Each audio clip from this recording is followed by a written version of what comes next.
So here we are, game number 1 of the finals of Go for SC2 Monday. A Zerg versus Zerg, and two very frequent players who make it through to this.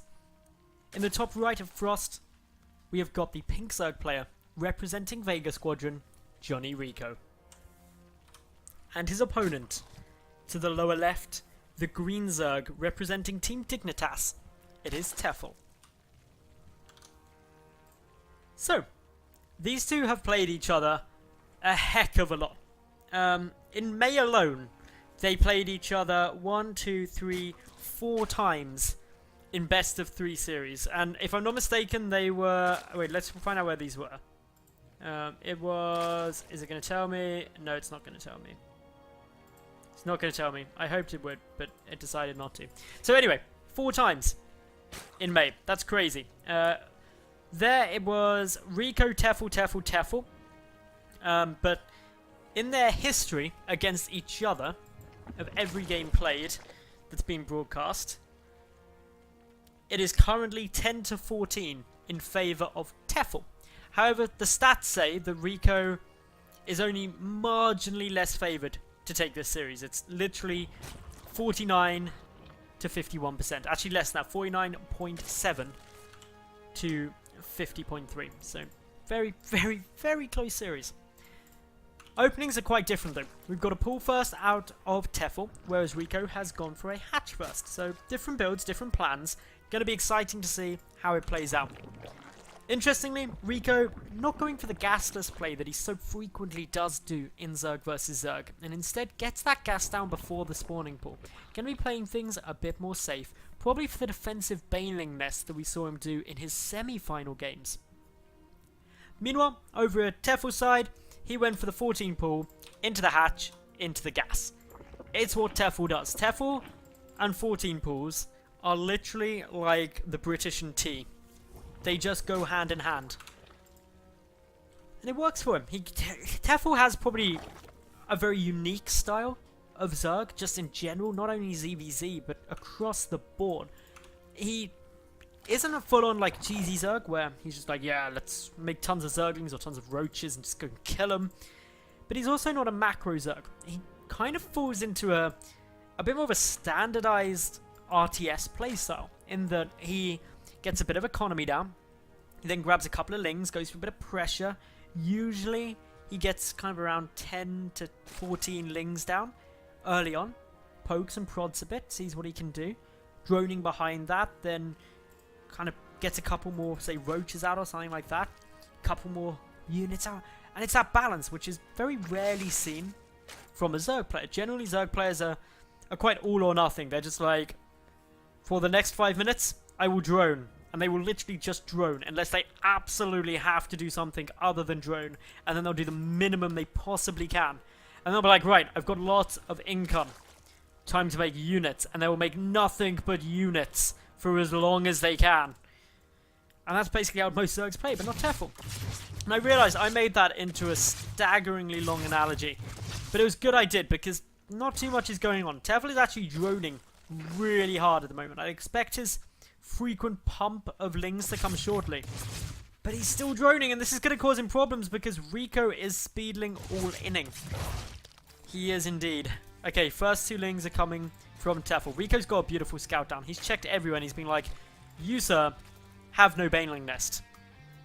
There is not a baneling nest for you, which means that my speedling all-in, which is now coming hard and fast, is not going to work too well. Actually, it is going to work really well. Tefel immediately throws down a spine. He's going to double queen block this ramp in the hopes that that somehow keeps him alive. He'll buy him time, and time is the most valuable asset Tefel has right now. But oh my goodness, the speedlings. In they come. Recco going straight for these drones, trying to pick off a fair few of them, dealing some nice damage. The drones attempting to block up, keep the queens alive, using some good stop commanding. But one queen is about to fall. It's just staying up. This is a beautiful control by Tefel at the moment. The ling count, though, still at 22 to 3. The baneling nest not done. A couple of defensive lings trying to come in for Tefel, but they're not done yet. Recco still trading very nicely here. He's adding a lot of drones behind this. Gets through, takes down the second queen, taking out a lot of drones. But the damage is good. but the drone count is still fairly high for Tefel. Needs to do more damage, but with defensive Zerglings coming in, could be quite difficult to do that. So REcco falls back out, and the defense there from Tefel was just beautiful. It was so good. Using the stop command on those drones to block up the lings trying to get to the queens. Just phenomenal. Now the counter-attack. Baneling Nest is done for Tefel, remember. So he's getting 4 Banelings coming through, and up against just Speedlings, that is going to be hard to hold. The drone count, though, heavily in REcco's favour. So if he does manage to hold this off, with the continuing pressure and further unit production coming through from the Dignitas player, REcco will be in a nice long-term spot. But that's if this doesn't do any damage. And as I said, Speedling Baneling up against just Speedling is a tough hold. REcco pulling back, his Baneling Nest nearly done. The Spines and Queens really do have their work cut out. Trying to focus down a couple of these Banelings. 3 still remain. Big detonations go through. A lot of drones get taken out. 5 does bring REcco's drone count down. Another nice hit. 8 in total. But it wasn't enough to completely level this out. REcco still up overall in terms of the drone count. He's pumping more Zerglings of his own in case further pressure is coming, which it isn't, but just being on the safe side. Both players now going for lairs, lots of drones being produced, and Tefel once again takes the drone lead. This has been a back and forth game so far, both players taking some heavy hits, both players taking some fairly big risks.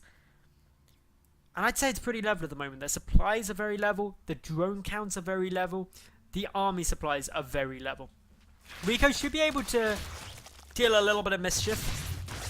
A few more drones get killed there. That's always nice. No lings died in order to do that, so that's always a positive thing. Overall damage done is higher on REcco's side, but he made a sacrifice for that, and that was a much lower drone count early game.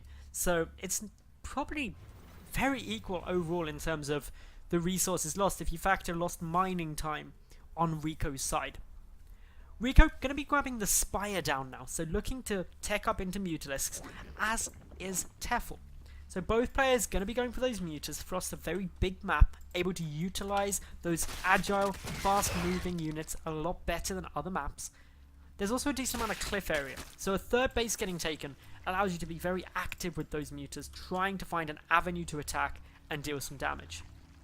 Up we go now.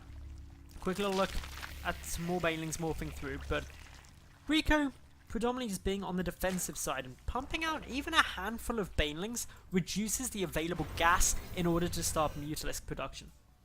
REcco will see these lings coming through. He's got a lot higher Zergling count, 23 to 8. But look at the gases. This is what's all important. REcco is ahead there. Third base is coming down at very similar times, but REcco can actually threaten this third. There's 3 defensive Banelings in for Tefel, and they need to connect well. One goes down, not the best connection. These lings slowly trying to come through. A couple of Banelings from the side are actually going to try and get some work done. This is all getting very intense, as it always is when you've got Banelings waddling towards Zerglings. But REcco still trading well, able to pick off a couple of those Banes for very little Zergling losses. Another Baneling falls, and this is still looking really nice at the moment. In comes more lings. No roaches have been produced this game, but the Mutalisks are starting up. 9 coming down for Tefel, but defender's advantage does give REcco plenty of time now his Spire's done to pump out his own Mutalisks. Trying to pick off that Queen. Won't be able to do it though as the Mutas come to the rescue. Save it all up pretty quick. REcco did momentarily start up Ventral Sacs, which would have been a very interesting choice when Mutalisks are on the field, but quickly cancels it, grabs 11 Mutalisks on the way down. He has the higher gas bank, so he can produce more Mutas. And there's 3 factors to Muta on Muta. 1, who has more Mutalisks? That's quite a simple one. 2, who has the better upgrades for those Mutas? Probably the next most substantial thing. But third is who has ground control under the Muta on Muta engagement. It makes a massive change because there's units down there, if you win, to soak up bouncing glaives. 2 Overlords gonna get taken down here, a little bit frustrating. 1 just gets away. The superior Muta numbers are on JonnyREcco's side just, but he's about to take that even further soon. So this is all looking nice still. Neither player pulling too far ahead. Drone count now heavily in Tefel's favour, but Tefel not yet mining out of these 5th and 6th gases, whereas JonnyREcco is. He's had a couple of seconds of a higher gas income. And while that may not sound like much, he's already up in the mutaflock, so getting that additional gas per minute, even if it's just for say like 30 seconds or so, can equate to being another additional muta. Handful of speedlings try to find an avenue to attack, but get caught off by that spine crawler, as well as some defensive banelings up that ramp. But it's now for the mutas to try and get their damage done. We see a lot of lings coming through. This is free damage. Zerglings, obviously a muta on muta, aren't that expensive. But overall, if you're picking off a fair few of them, which Rico has, it's leveling out the resources lost. It's just making sure that you're keeping your opponent on their toes, and if they want to replace those, they're going to be using lava. And you don't really want to be spending too many lava on a lot of speedlings if you are going for considerable muta numbers. Big variation coming through now. Infestors on their way out for Tefel. This puts Rico in a bit of a tough spot because he's up at the moment massively in his muta count. But Infestors have that wonderful thing called a fungal growth. If that hits a flock of mutas like this and chain fungals them, especially over a spore crawler, Rico loses. If this Mutalisk flock dies, probably in the next like 10 minutes, maybe even like the next 20 minutes of this game, Rico pretty much is GG. Especially if it goes down at once. If it's 1 or 2 mutas at a time, it doesn't matter. But if a big group of them dies, and Tefel takes the Mutalisk advantage while having the Infestors out, that's it. The Infestors have now been seen, so Rico immediately starts splitting up these mutas and going, do you know what? I'm not ready for this noise. I need to make sure that I'm prepared, my micro's good. Tefel, on the other hand, has got one goal. One of these mutas needs to get one fungal on a big group of JonnyREcco's Mutalisks, and the work is done. Sporkler gets a free muta there, that's always nice, but in come these Mutalisks. One fungal hits over the 2 spore crawlers. They're getting so much damage down. Rico going for this though. Gonna try and trade as best he can, attempting to take out these spore crawlers. He's lost a lot of Mutalisks on the ground. He didn't kill that many. Grats, Tefel takes game number 1. Rico took it in hard, but Tefel spat it straight back out. 1-0 up now for Tefel, and we'll go into game number 2 shortly.